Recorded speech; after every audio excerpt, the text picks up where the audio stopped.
الحمد للہ رب العالمین والصلاة والسلام علی سید الانبیاء والمرسلین اما بعد فاعوذ باللہ من الشیطان الرجیم بسم اللہ الرحمن الرحیم لقد کان لکم فی رسول اللہ اسوۃ حسنہ صدق اللہ العظیم صدق رسولہ النبی الکریم الامین۔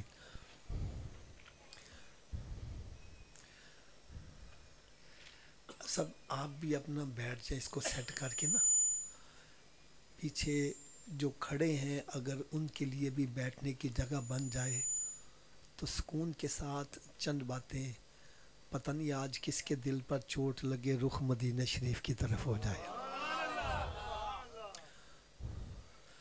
اگر بیٹھ سکتے ہیں، بیٹھنے کی جگہ ہے تو کوشش کریں بیٹھ جائیں، کیونکہ شیطان جو ہے نا تھوڑا سا وسوسہ ڈالے گا، تھک گیا چل گھر چل جا، تو پتہ نہیں اللہ کی رحمت کون سے حصے میں برسنے والی ہے۔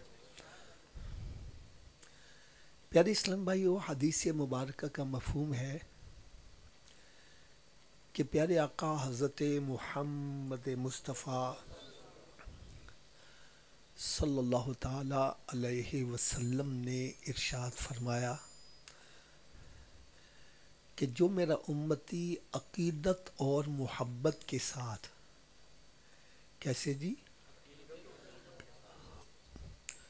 جو میرا امتی عقیدت اور محبت کے ساتھ ایک مرتبہ مجھ پر درود پاک پڑھتا ہے تو رب تعالیٰ ایسے بندے کے 80 سال کے گناہ بخش دیتا ہے۔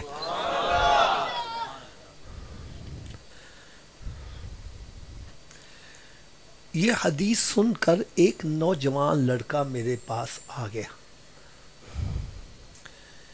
کہنے لگا حافظ صاحب آپ نے ہماری مشکل آسان کر دی۔ میں نے کہا بھائی وہ کیسے؟ کہنے لگا اب ہمیں نماز پڑھنے کی ضرورت نہیں ہے، روزہ رکھنے کی ضرورت نہیں ہے، زکوٰۃ دینے کی ضرورت نہیں ہے، گناہوں سے بچنے کی ضرورت نہیں ہے، بس ایک مرتبہ درود پاک پڑھیں گے 80 سال کے گناہ معاف۔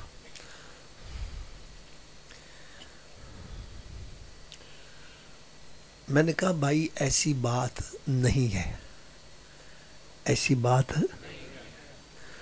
جہاں پر یہ فرمایا گیا کہ 80 سال کے گناہ بخشے جائیں گے، اس سے مراد ہوتا ہے صغیرہ گناہ۔ کون سے گناہ جی؟ اگر میری بات آپ کو سمجھ نہیں آ رہی، میں آپ کو ایک چھوٹی سی مثال دیتا ہوں۔ یہ میرے پاس حضرت صاحب بیٹھے ہیں، میں ان سے 1 لاکھ روپیہ قرض لے کر دبا لیتا ہوں، نہیں واپس کرتا، درود پاک پڑھوں گا قرض معاف ہو جائے گا؟ نہیں سمجھ لگی بات؟ ایک مرتبہ کیا میں 1 کروڑ مرتبہ بھی درود پاک پڑھوں، ان کا قرضہ معاف نہیں ہوگا۔ یہ قرضہ ان کو واپس کروں گا یا یہ مجھے معاف کر دیں، جب ہی بات بنے گی، وگرنہ درود پاک پڑھنے سے قرضہ معاف نہیں ہوگا۔ اگر حضرت صاحب کا قرضہ درود پڑھنے سے معاف نہیں ہوتا تو نماز تو رب کا قرضہ ہے، یہ درود پڑھنے کے سے کیسے معاف ہو جائے گا؟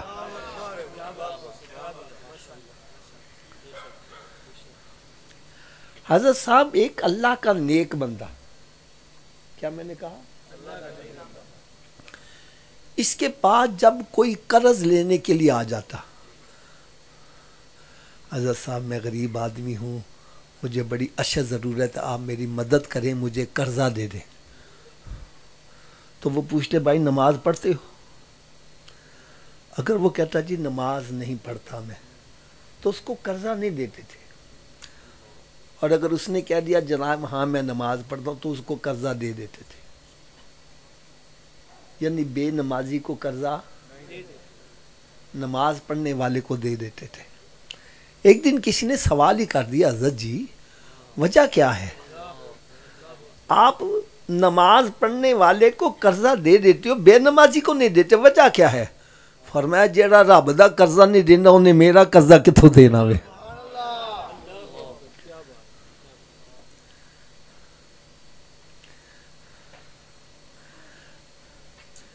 میں اپنی آج سعادت سمجھتا ہوں کہ علماء کرام یہاں جلوہ افروز ہیں،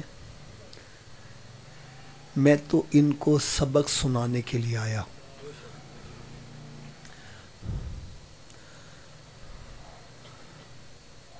اور ایک بات میں آج سب کے سامنے کہہ دوں،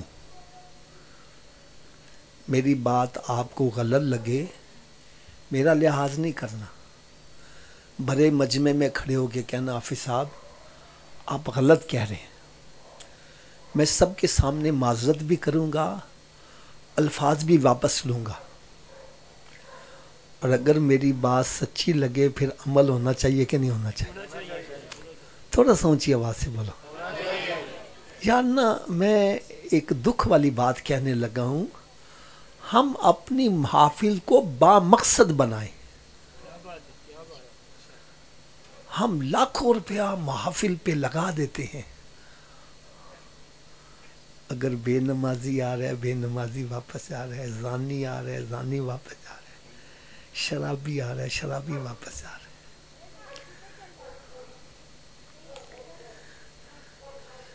بھائی یہاں آنے کا مقصد یہ ہے کہ ہمیں سیدھے راستے کا پتہ چل جائے۔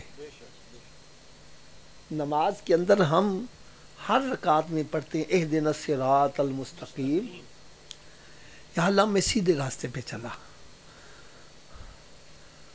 اب سیدھا راستہ کون سے؟ فرمایا صراط الذین انعمت علیہم، سیدھا راستہ وہ ہے جس پر انعام یافتہ چلے۔ تو جب محفل میں آ کر ہمیں پتہ چل جائے انعام یافتہ راستہ کون سا ہے، پھر گریبان میں جھانکے دیکھو میرا راستہ کون سا ہے۔ اگر میرا راستہ جدا ہے آج یہاں سے اٹھو، اپنے رخ مدینہ شریف کی طرف کر کے جاؤ۔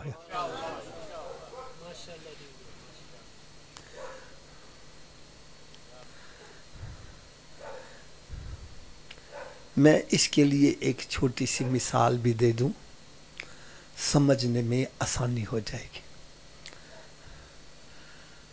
راستے ہوتے ہیں دو قسم کے، ایک ہوتا ہے کچا راستہ، ایک ہوتا ہے پکا راستہ، ایسے ہی ہے نا جی۔ پکے راستے پر جب کوئی بندہ چل کے جائے تو اس کے قدموں کے نشان نظر، اور کچے راستے پر اگر کوئی چل کے جائے تو اس کے قدموں کے نشان بن جاتے ہیں۔ تو نقشے قدم پر چلنے سے کیا مراد ہوتی ہے؟ جو قدموں کے نشان بنے ہیں ان نشانوں پر قدم رکھ کے چلنا، اس کو کہتے ہیں نقشے قدم پر چلنا۔ اس کا فائدہ کیا ہوگا کہ جہاں نقشے قدم بنے ہیں ان قدموں کے نشانوں پر تم اپنا قدم رکھ کے چلتے جاؤ چلتے جاؤ چلتے جاؤ، ایک دن تم بھی وہیں پہنچ جاؤ گے جہاں نشانوں والا پہنچا ہوا ہے۔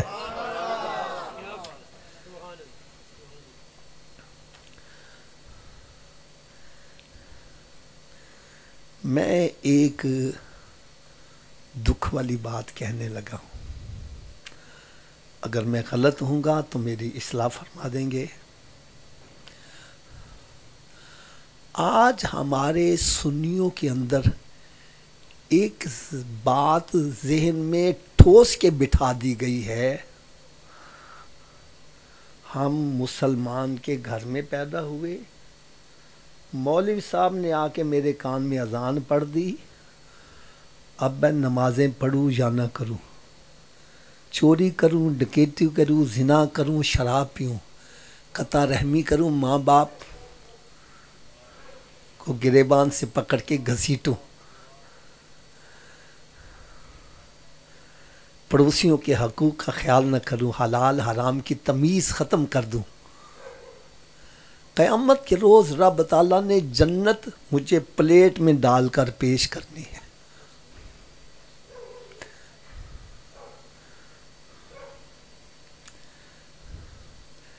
بھائی دوزخ، دوزخ کا ذکر ہم سے نہ کرو. دوزخ میں جائیں گے کافر. مسلمان کا دوزخ سے کیا تعلق ہے؟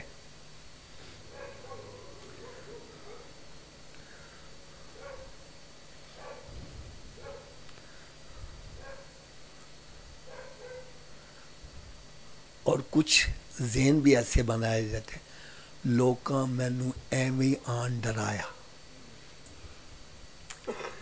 مجھے دیکھ کے جہنم کو بھی آئے گا پسینہ. میں ہاتھ باندھ کر آپ سے عرض کروں گا، کوئی ڈرنے والی بات نہیں، میں بالکل سادہ گفتگو کر رہا ہوں. جس بندے کو یہ پتہ چل جائے مجھے دیکھ کے جہنم کو پسینہ آئے گا، وہ بستر چھاڑ کے نماز پڑھنے آ جائے گا. اس کا کیا ضرورت ہے زنا چھوڑے، اس کو کیا ضرورت شراب چھوڑ دے، اس کو کیا ضرورت ہے رشوت چھوڑ دے.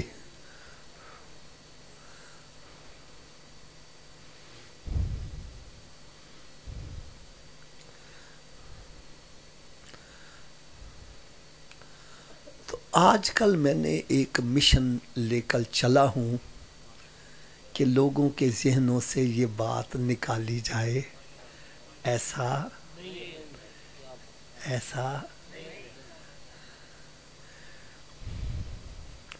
سب سے پہلی دلیل میں سرکار صلی اللہ علیہ وسلم کی حدیث مبارکہ کی دوں گا.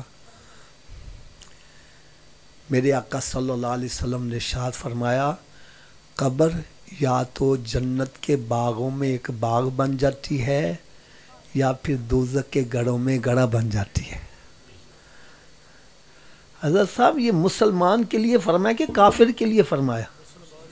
تھوڑا سا اونچی آواز سے بولو یار، سب کی نہیں آواز آ رہی یار. کس کے لیے؟ یا تو مسلمان کو آج یہاں بیٹھ کر یہ تو سوچنا چاہیے، اگر مجھے ابھی موت آ جائے میری قبر جنت کے باغوں میں بن گئی یا دوزخ کے گڑھوں میں گڑھا بنے گی.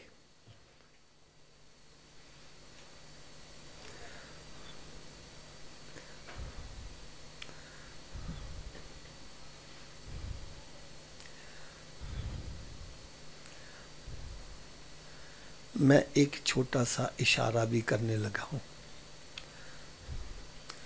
اللہ تعالیٰ ہر مسلمان کو بیماریوں سے محفوظ رکھے، اور جو بیمار ہو چکے ہیں اللہ تعالیٰ ان کو شفائے کامل عطا فرمائے.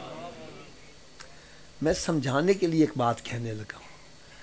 ایک بندہ تندرست ہے، کیا ہے حضرت صاحب؟ رات کو لیٹتا ہے، کروٹ بدلتا ہے، صبح ہو جاتی ہے، رات کے گزرنے کا پتہ. لیکن اللہ نہ کرے اسی کے داڑھ میں درد ہو جائے، کان میں درد ہو جائے، گردے میں درد ہو جائے، کیوں جی پھر رات کی میں گزرتی ہے؟ گزرنے کا نام ہی نہیں لیتی. گھڑی کی طرف دیکھ رہا ہے، ایک ایک سیکنڈ کئی سالوں کا لگتا ہے. دیکھو یار، میرے سب کے سامنے ہاتھ بندھے ہیں، خدا را تھوڑی دیر سوچ لو، اگر دنیا کے اندر تھوڑی سی تکلیف آ جائے، دنیا کی رات گزارنا مشکل ہو جائے، اللہ نہ کرے اگر قبر میں عذاب آ گیا، قبر کی رات کیسے گزرے گی؟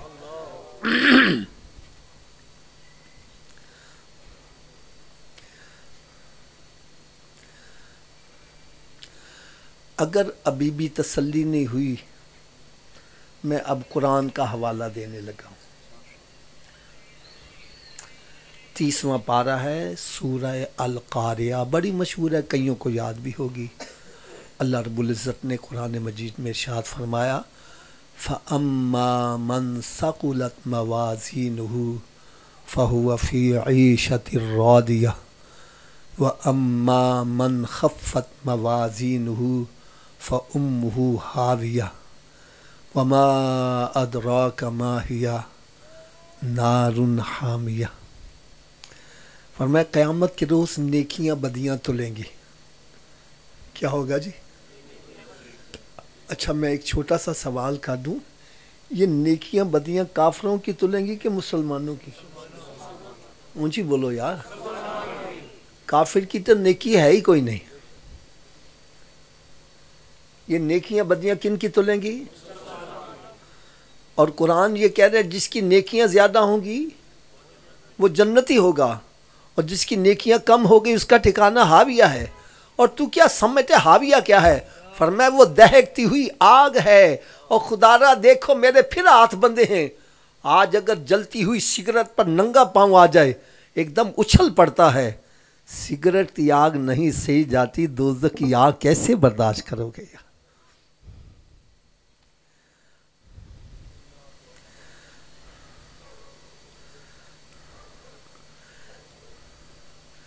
تو قیامت کے روز نیکیاں بدیاں تلنی ہے. کیوں جی حضرت صاحب؟ قیامت کے روز نیکیاں بدیاں، تھوڑا سا اونچی آواز سے بول دو. تو پھر میں ہاتھ باندھ کر عرض کروں گا، ہر بندہ گریبان میں جھانک کر دیکھے، اگر مجھے ابھی موت آ جائے میری نیکیاں زیادہ ہیں یا گناہ زیادہ ہیں؟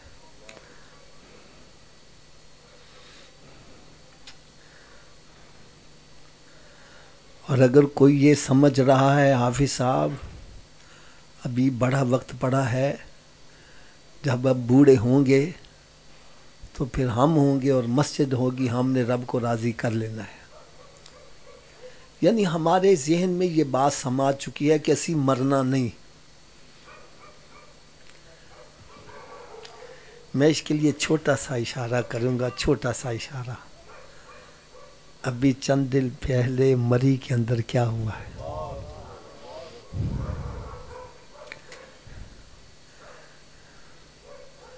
اپنی ایمانداری سے بتلاؤ، جو ہنستے کھیلتے مسکراتے ہوئے گھر سے نکلے، کبھی کسی نے سوچا تھا کہ ان کی میت واپس آئے گی؟ کیوں جی حضرت صاحب؟ ذہن کے کسی گوشے میں بھی نہیں تھا. اگر ان کے ساتھ ایسا مسہیپ ہو سکتا ہے تو ہمارے ساتھ نہیں ہو سکتا. تو ہم نے آخرت کے لیے کیا تیاری کی؟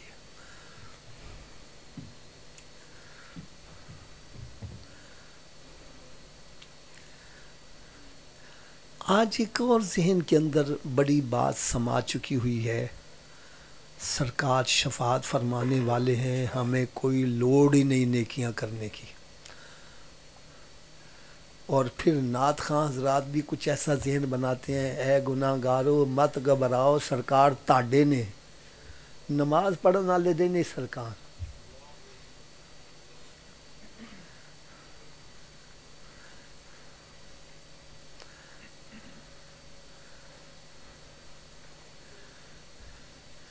یار میں علماء کرام کی خدمت میں ہاتھ باندھ کر رہا ہوں، یار نا میری ضرور اصلاح کرنا. جس گناہ گار کو یہ بتلایا جائے مت گھبرا مت گھبرا مت گھبرا، وہ توبہ کرے گا؟ اور بغیر توبہ کیے مر گیا، اس کا عذاب کس پر آئے گا؟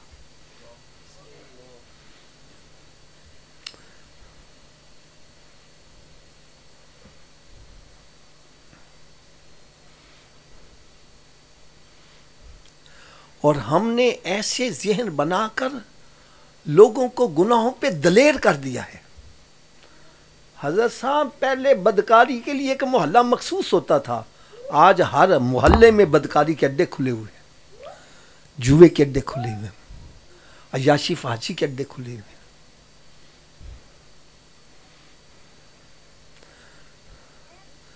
میں اس دن قرآن پاک کی تفسیر پڑھ رہا تھا، تبیان القرآن، غلام رسول سعیدی صاحب رحمۃ اللہ تعالیٰ نے وہ تفسیر لکھی ہے. 5واں پارہ ہے، اس کا دوسرا رکوع کی آیت ہے. اللہ رب العزت نے ارشاد فرمایا، ان تجتنبوا کبائر ما تنہون عنہ نکفر عنکم سیئاتکم وندخلکم مدخلا کریما. رب تعالیٰ نے ارشاد فرمایا اگر تم کبیرہ گناہوں سے بچو گے تو اللہ تعالیٰ تمہارے صغیرہ گناہ معاف کر دے گا، تمہیں جنت عطا کر دے گا. اب وہ آگے کبیرہ گناہ کی تفسیر لکھتے ہیں. گناہ کبیرہ گناہ ہے کون کون سے؟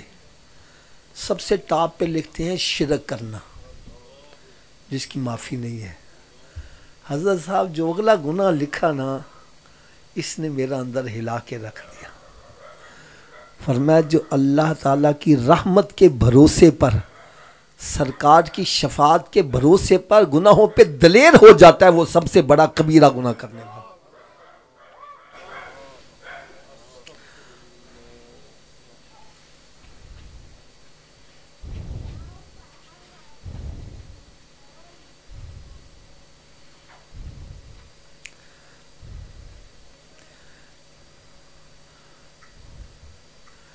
میں آپ سب سے ایک چھوٹا سا سوال کروں گا. کیا میرے آقا صلی اللہ علیہ وسلم نے اپنی بظاہر حیات طیبہ میں چوروں کے ہاتھ کاٹنے کے حکم دیے کہ نہیں دیے؟ اونچی بولو یار. زنا کرنے والوں کو سنسار کیا کہ نہیں کیا؟ سنسار کیا ہے. شرابی کو درے لگائے ہیں. یار وہاں نبی پاک صلی اللہ علیہ وسلم یہ نہیں فرمایا کہ میں کبیرہ گناہ کی شفاعت کرنے، مت ان کو سزا دو.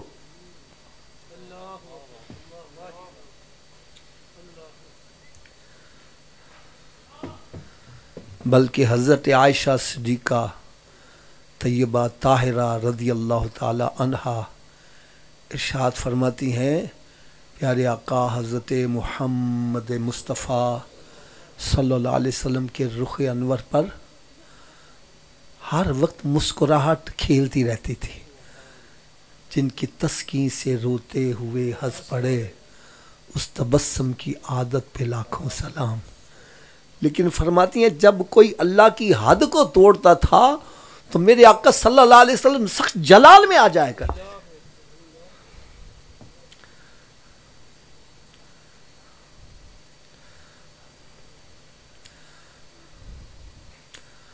آؤ آج میں آپ کو گناہ گار کی قسمیں بتلاؤں گا،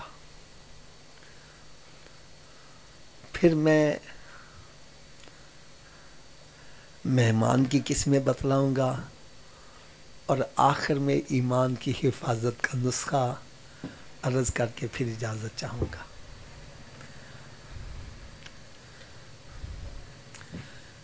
جب گناہ گار کی قسمیں بیان ہوں تو ہر بندہ اپنے گریبان میں جھانک کر دیکھے میں کون سی قسم میں پایا جاتا ہوں. پہلی قسم گناہ گار کی وہ یہ ہے، غلطی ہو جائے، پریشان ہو گیا ہے، اپسیٹ ہو گیا ہے، چہرے سے آنسو نکل رہے ہیں. بھائی کیوں رو رہا ہے؟ حافظ صاحب آج میری جماعت چھوٹ گئی ہے. حافظ صاحب آج کسی کا پیسہ میری طرف غلطی سے آ گیا ہے. حافظ جی گفتگو کے دوران میرے منہ سے گالی نکل گئی. گناہ ہو گیا ہے لیکن احساس ندامت ہے. ایسے گناہ گار سے رب تعالیٰ بڑا خوش ہوتا ہے. ایسے گناہ گار سے رب تعالیٰ بڑا خوش ہوتا ہے. حدیث پاک میں تو جس بندے سے غلطی ہو جائے اور اس کے دل میں احساس ندامت پیدا ہو، وہ ندامت بندے کے ساتھ چمٹ جاتی ہے، اتنی دیر تک اس سے جدا نہیں ہوتی جتنی دیر اس کو جنت میں داخل نہیں کروا دیتی. اور ایک حدیث پاک میں ہے ندامت کی وجہ سے جس کی آنکھوں سے ایک آنسو نکل آئے، رب تعالیٰ اس کے بدن پر دوزخ کی آگ کو حرام فرما دیتا ہے.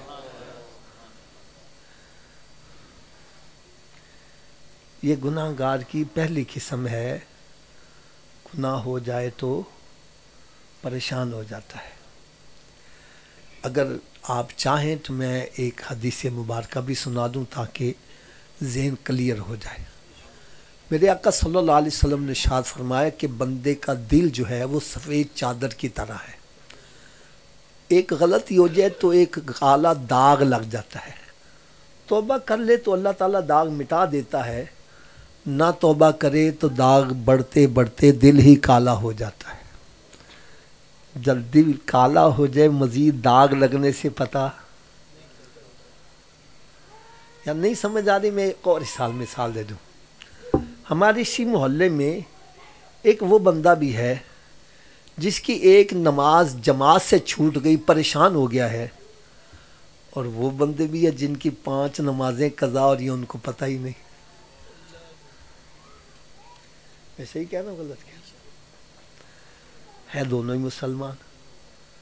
وجہ کیا ہے؟ جس کی ایک نماز چھوٹی اس کا دل صاف ہے, چھوٹا سا داغ لگا پریشان ہو گیا ہے, اور جس کی 5 نمازیں چھوٹ گئی اس کا دل ہی سیاہ ہو چکا ہے. سیاہ دل پر داغ لگے پتہ. جب دل کالا ہو جائے تو حرام حلال کی تمیز ختم ہو جاتی ہے, اور خطرہ ہے کہیں ایمان اور کفر کا فرق ختم نہ ہو جائے, خاتمہ خراب نہ ہو جائے.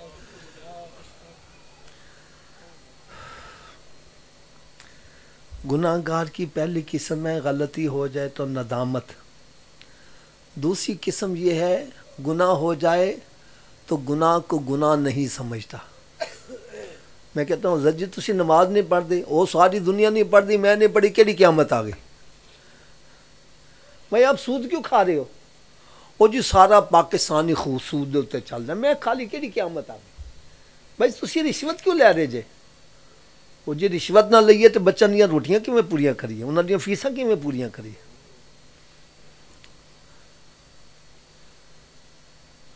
وہ گناہ تو کرتے ہیں لیکن گناہ کو گناہ اونچی بولو.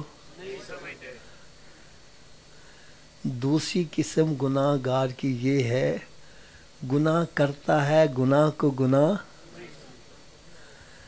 ایسے بندے کے لیے توبہ کا دروازہ بند ہو جاتا ہے.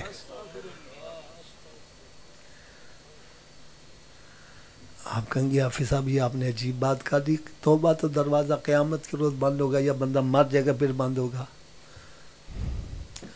اور بھائی توبہ تو وہ کرے گا جو سمجھتا مجھ سے غلطی ہوئی ہے, جو کہتا میں نے غلطی کی نہیں ہے توبہ کرے گا, تو اس کے لیے تو توبہ کا دروازہ بند ہو گیا. اور بغیر توبہ کی یہ مر گیا, اس کا انجام کیا ہوگا؟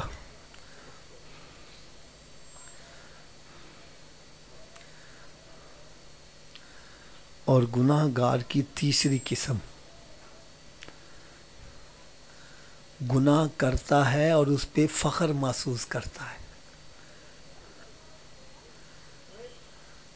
بڑے فخر سے کہہ رہا ہے رات اسی شادی تے گئے, ساری رات مجرا ویکھیا, ساری رات اسی شراباں پیتیاں, فلاں بندے نے اسی پوری محفل چ ننگیاں کر کے رکھ دیتا, فلاں بندے نے میں ٹک لایا, فلاں بندے کے ساتھ فراڈ کیا. یہ ندامت سے نہیں کہہ رہا بلکہ اور جو گناہ کر کے فخر محسوس کرتا ہے وہ اللہ تعالیٰ کے غضب کو دعوت دے رہا ہے. اور اللہ تعالیٰ کا غضب آ جائے ان بطش ربک لشدید, اس کی گرفت اتنی سخت ہے. بڑے بڑے نمرود, بڑے بڑے شداد, بڑی بڑی فوجوں کے مالک, بڑے بڑے خزانوں کے مالک, اللہ کی گرفت سے ان کو بچا اونچی بولو. اگر میری بات آپ کو ابھی بھی سمجھ نہیں آ رہی, میں ایک چھوٹا سا اشارہ کروں گا. یار ایک وقت کا وزیر اعظم بڑے مجمع میں کہہ دیتا ہے کہ میں پیتا ہوں لیکن تھوڑی سی پیتا ہوں, کام بھی بڑا کرتا ہوں. یہ ندامت سے نہیں فخر سے کہا ہے. یار وزیر اعظم ہو اور پھانسی کے تختے پر لٹکا دیا جائے.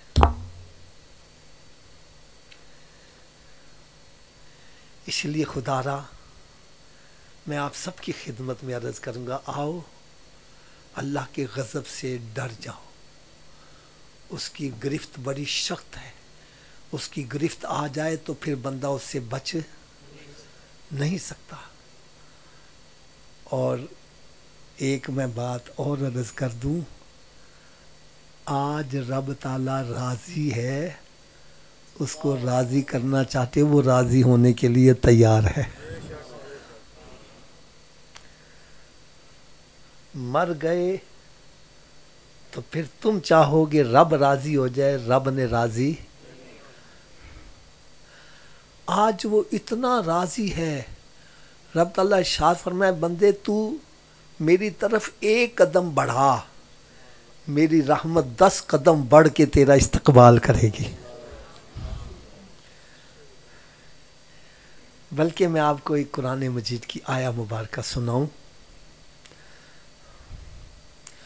اللہ رب العزت نے ارشاد فرمایا الا من تاب و آمن و عمل عملا صالحا فاولئک یبدل اللہ سیئاتہم حسنات۔ ترتیب سنو، فرمایا جو بندہ توبہ کرتا ہے، ایمان لے آتا ہے اور پھر نیک عمل بھی شروع کر دیتا ہے۔ ہمارے ہاں توبہ پتہ کیا کہتے ہیں؟ چلو یار ہوں تے توبہ کر لینا، سویر تو پھر مڈنوں شروع کر دیں گے۔ یہ توبہ نہیں، یہ رب تعالیٰ کے ساتھ مذاق ہے۔ توبہ یہ ہے کہ گناہوں سے توبہ کرو تو گناہوں سے ایسے باہر آ جاؤ جیسے بھینس کے تھنوں سے دودھ باہر آ گیا ہے، دوبارہ پلٹ کر داخل ہونا ناممکن ہے، تیرا بھی گناہوں کی طرف واپس پلٹ کے جانا ناممکن ہو جائے۔ بندہ سوچتا ہے آفا جی توبہ کر لیتی تے بچیاں دیاں روٹیاں کیویں چلن گیاں، کاروبار کیویں چلے گا، جھوٹ چھڑ دیتا، سود چھڑ دیتا، حرام چھڑ دیتا تے گھر دے اخراجات کیویں چلن گے۔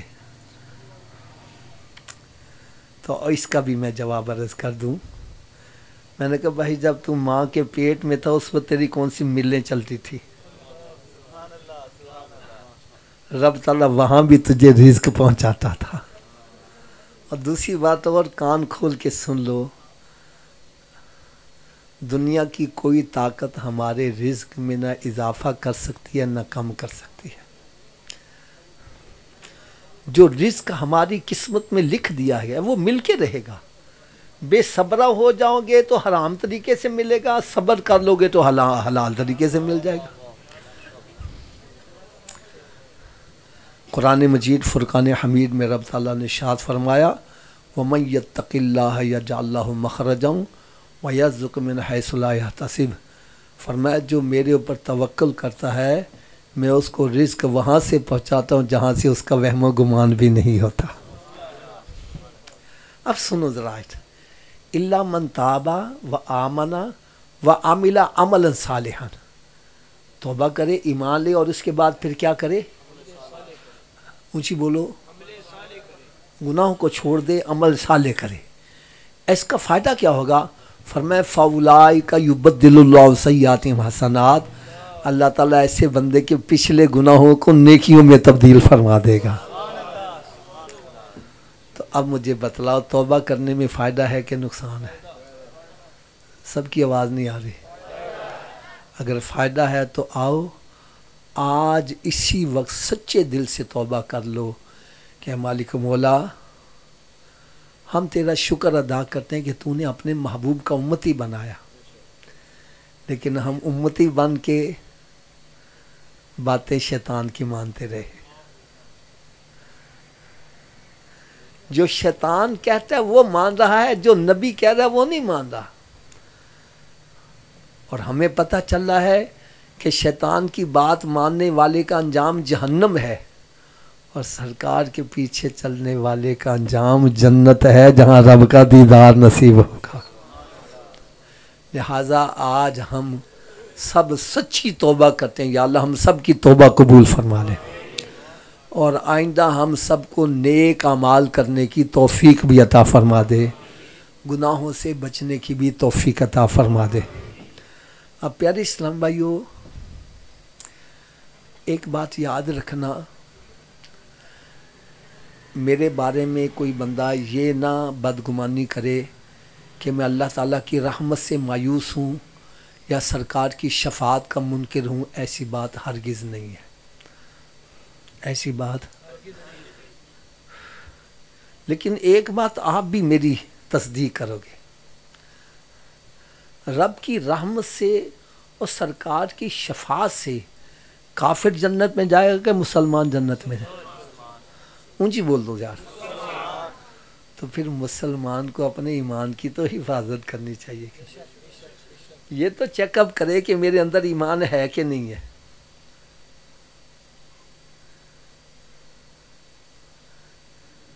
کئی بندے نا نام ہی مومن رکھ لیندے نے. اور مومنہ تیرا کی حال ہے؟ نام رکھ لینے سے مومن بن جاتا ہے؟ اونچی بولو. ہم کہیں ہم مسلمان ہیں، ہمارے کہنے سے ہم مسلمان بن جائیں گے؟ تو چیکنگ ہونی چاہیے کہ نہیں ہونی چاہیے؟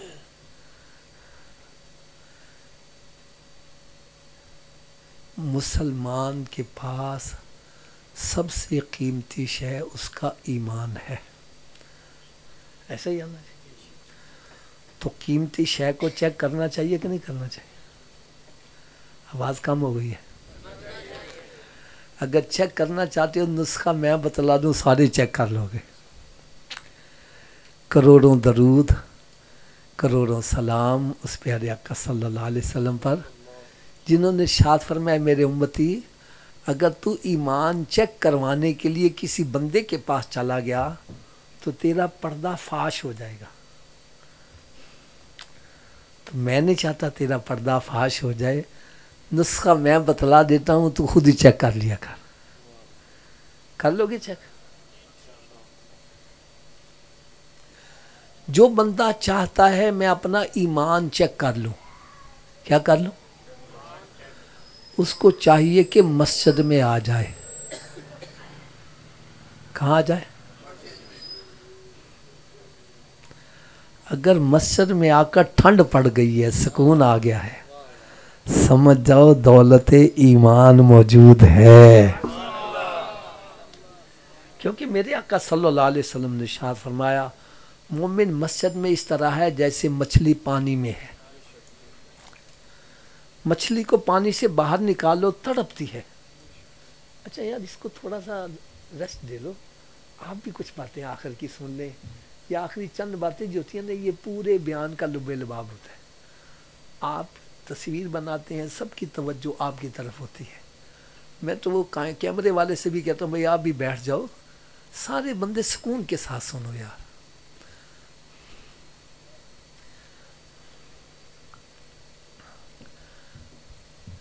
جس بندے کو اپنا ایمان چیک کرنا ہے اس کو کیا کرنا چاہیے؟ کہاں آ جائے؟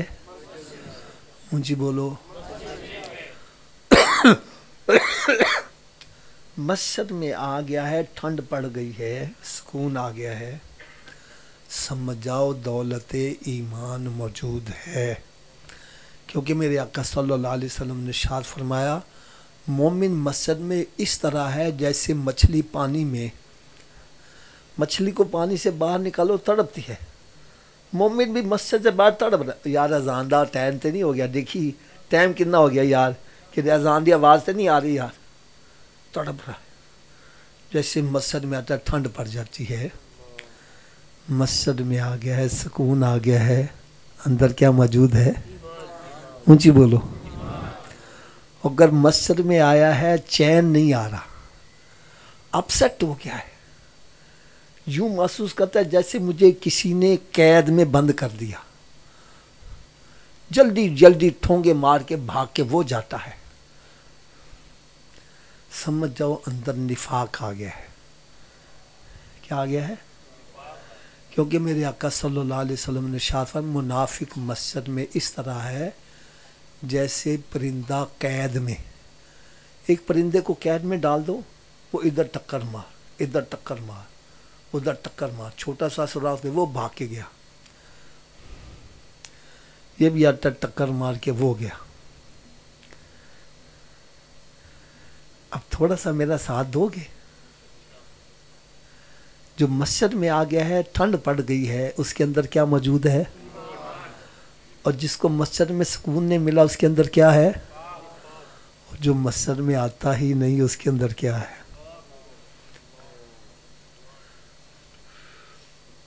میں غلط ہوں حضرت صاحب میری جھولی کے اندر ڈال دو.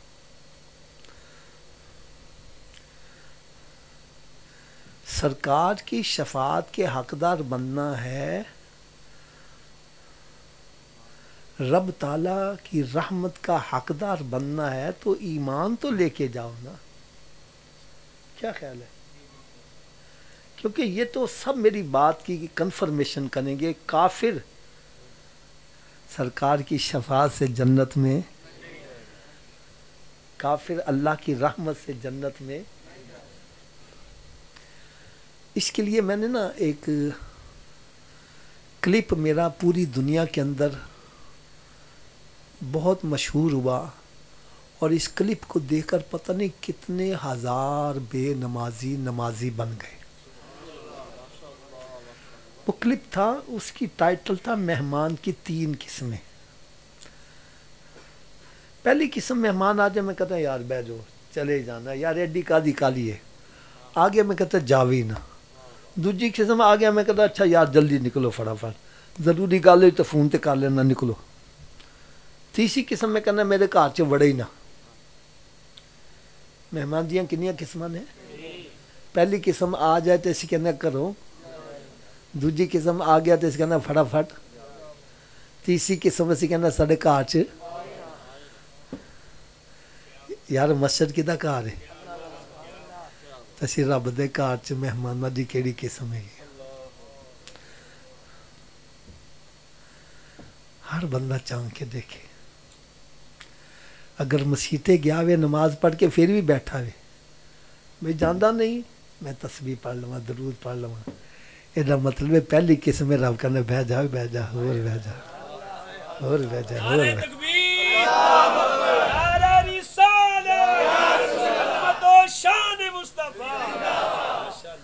تو جے مسیطے آ گیا ہوئے جلدی جلدی ٹھونگے مار کے نس رہا ہوئے. یہ میں مہمانہ دی جوجی قسم میں رب نہیں چاہتا میرے گھر چ بہتی دیر ٹھہرے. تے جڑا مسیطے وڑدا ہی نہیں یار اس نو اپنی قسمت تے رونا چاہیے کہ وہ اللہ تعالیٰ دیاں نظراں چوں اس قدر گر گیا وے، رب تعالیٰ انہوں اپنے گھر چ وڑنا پسند ہی نہیں کرتا. کیونکہ عزت صاحب میرا عقیدہ وے مسجد چ بندہ اپنی ہمت نہ دے جانا رب کی توفیق نہ جانا وے. ایسے ہی ہے نا جی. اگر حالے بھی سمجھ نہیں آئی تو میں ایک چھوٹی سی مثال دے دیا. ایک بندہ سی نا اپنے سیٹھ دے نال سفر کردا جا رہا سی. کی کردا جا رہا سی؟ چلے چلے نماز دا ویلا ہو گیا. وہ کہنا سیٹھ جی نماز پڑھ لئیے؟ وہ کہنا مسیت آئی تے پڑھ لے. چلے چلے مسیت بھی آ گئی. سیٹھ باہر کھلو گیا کہنا جا کے نماز پڑھ لے. وہ اندر نماز پڑھن گیا تو نماز کوئی سرور آ گیا، لیٹ ہو گیا. ایک بار کھلوتا پریشان ہو گیا کہ باہر آواز پتہ کی دیندا ہے، اوئے اوئے تو باہر کیوں نہیں آ رہا؟ اوئے او کنے تین اندر پھاڑ لیا وے، کیڑا تین باہر نہیں آن دینا؟ کرنا جیڑا تین اندر نہیں آن دے رہا میں باہر نہیں آن دے رہا.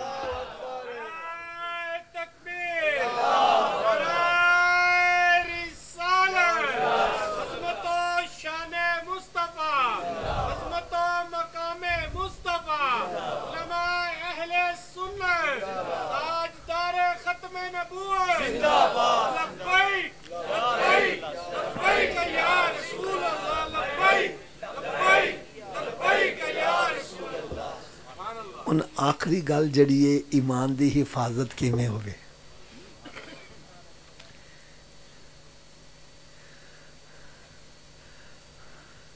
حضرت صاحب تسی بازار چ جاندے ہو نرسری تو ایک امب دا بوٹا لے کے آ جاندے ہو، لیا کے گھر لا دیندے جے. ہن تسی انہوں پانی نہیں دیندے. میں کہنا یار بوٹا لائے تے پانی بھی دیا کر، گوڈی بھی دیا کر، کھاد بھی دیا کر. کہنا آفا جی میرے کو وقت ہی نہیں ہے گا، میرے کو. میں کہا ٹھیک ہے یار نہیں وقت کا تو نہ صحیح، لیکن ایک گل یاد رکھی، کل جدو موسم آوے تو تو چاہیے میں نے پھل بھی دوے تے سایہ بھی دوے، ایسا ہو جائے گا؟ اونچی بول دو یار. تنی کہ تھوڑی جی مزے دی گل سنا دیا. مزے دی گل اسی سب چھوٹے چھوٹے ہوندے سن سکول چ پڑھنے ہوندے تے ساڈا استاد سانے واقعہ سنانا ہوندا سی، اور میرا خیال ہے کہ سارے دے واسطے اج دل دے کناں نال سنن والا واقعہ وے. ایک بچہ سی نا سب اسٹوڈنٹ، وہ پڑھائی وال کوئی توجہ نہیں، سارا دن کھیلتے رہنا، آوارہ گردی کرنا.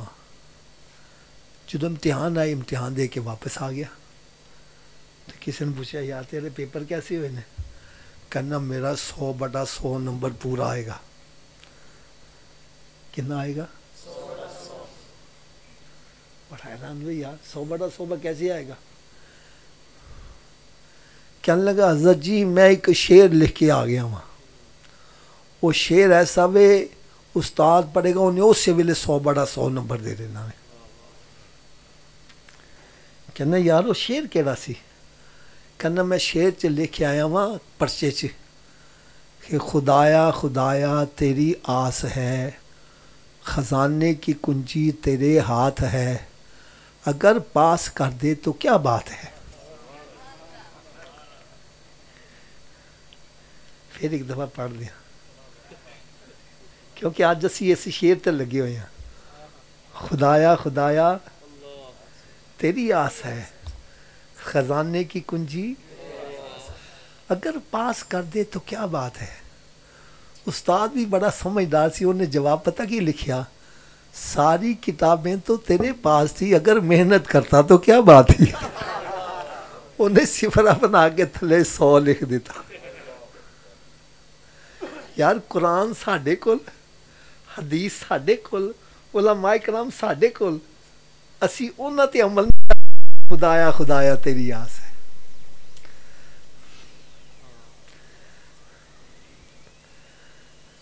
تو میں عرض کر رہا سا کہ امب دا بوٹا تے لایا وے، پانی نہیں دے رہے، میں پھر کہوں گا بھائی ایک تینوں پھل بھی نہیں دے گا نہ سایہ بھی نہیں دے گا. اگر تین چاہیے وے کہ وقت دیتے پھل بھی دے سایہ بھی دے، پھر تیرے کو وقت ہے یا نہیں ہے، دے واسطے وقت کٹنا پے گا. ان صبح شام پانی دینا پے گا، یہ گوڈی کرنی پے گی، یہ کٹائی چھنگائی کرنی پے گی، یہ کھاد پانی پے گی، یہ گرمی سردی تو بچانا پے گا، ان زہریلے پانی تو بھی بچانا پے گا. ایسا ہی ہے نا. یہ دنیا دا پودا وے جنہوں سویرے شام پانی دینا پہندا وے، تو ایک پودا لگا الف اللہ تے چمبے دی بوٹی مرشد من میرے وچ. اے بوٹی ایسی نرم و نازک ہے، ان روزانہ 5 نمازاں دا پانی دینا پہندا وے، پھر رمضان دے روزیاں دا پانی دینا پہندا وے. جدوں شاخاں ود جان کٹائی چھنگائی زکات بھی دینی پہندی ہے، تو پھر پیسے ہور آ جان تے حج دی کھاد بھی پانی پہندی ہے. پھر بے حیائی بدکاری سود حرام اے غلیظ پانی تو انہیں بچانا پہندا وے.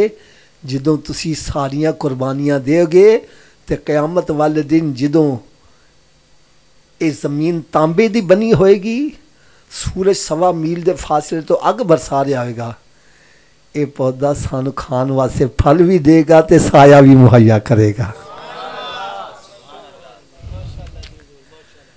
اس واسطے اس ایمان دی حفاظت کرو. بھائی ایمان بچ گیا تے سمجھ کو سب کچھ لے گئے. لوئے لوئے بھر لے کڑیے جے تد بھانڈا بھرنا، شام پئی بن شام محمد تے تو کلی کر جاندی نے ڈرنا. اس واسطے جننے بھی نوجوان اتھے بیٹھے جی، میری بڑی طبیعت خوش ہوئی ہے الحمدللہ، نوجوانوں دی کثرت ہے، اور میں سمجھنا نوجوان سیدھے رستے تے آ جان تے اے قوم دیاں کایا پلٹ کے رکھ سکتے ہیں. تے جو کچھ میں بیان کیتا وے، اگر اس کوئی غلطی وغیرہ بھی اللہ تعالیٰ میں معاف کرے، اور جو کچھ بھی صحیح بیان کیتا گیا سانو سارے نو یاد رکھ کے اس تے عمل دی توفیق عطا فرمائے.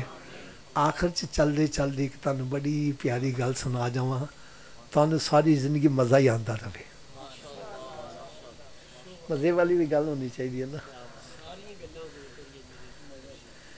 ایک بندہ میں نے کہنے لگا حافظ صاحب میری تے قسمت ہی پھٹ گئی جے. قسمت میری قسمت ہی الٹ گئی ہے. میں کہا تین کیویں پتہ چلیا؟ کہندا جی میں جس کاروبار چ ہاتھ پانا وا نقصان ہی ہوتا ہے, جہاں بھلا کرنا وا برا ہی ہو جاتا ہے, جس چنگے کام چ ہاتھ پانا وہ بھی غلط ہی ہو جاتا ہے. میری تو قسمت ہی الٹ گئی ہے. میں نے کہا بھائی الٹی قسمت نو سیدھا کرن دا بھی نسخہ دس دیاں, لوڑ ہے کہ نہیں ہے؟ الٹی قسمت سیدھی کیویں ہوندی ہے؟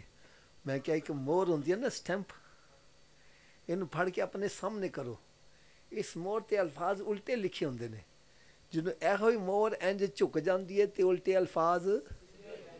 میں نے کہا تیری قسمت الٹ گئی ہے, اپنی پیشانی رب دی بارگاہ چکا دے, تیری الٹی قسمت سیدھی ہو جائے گی.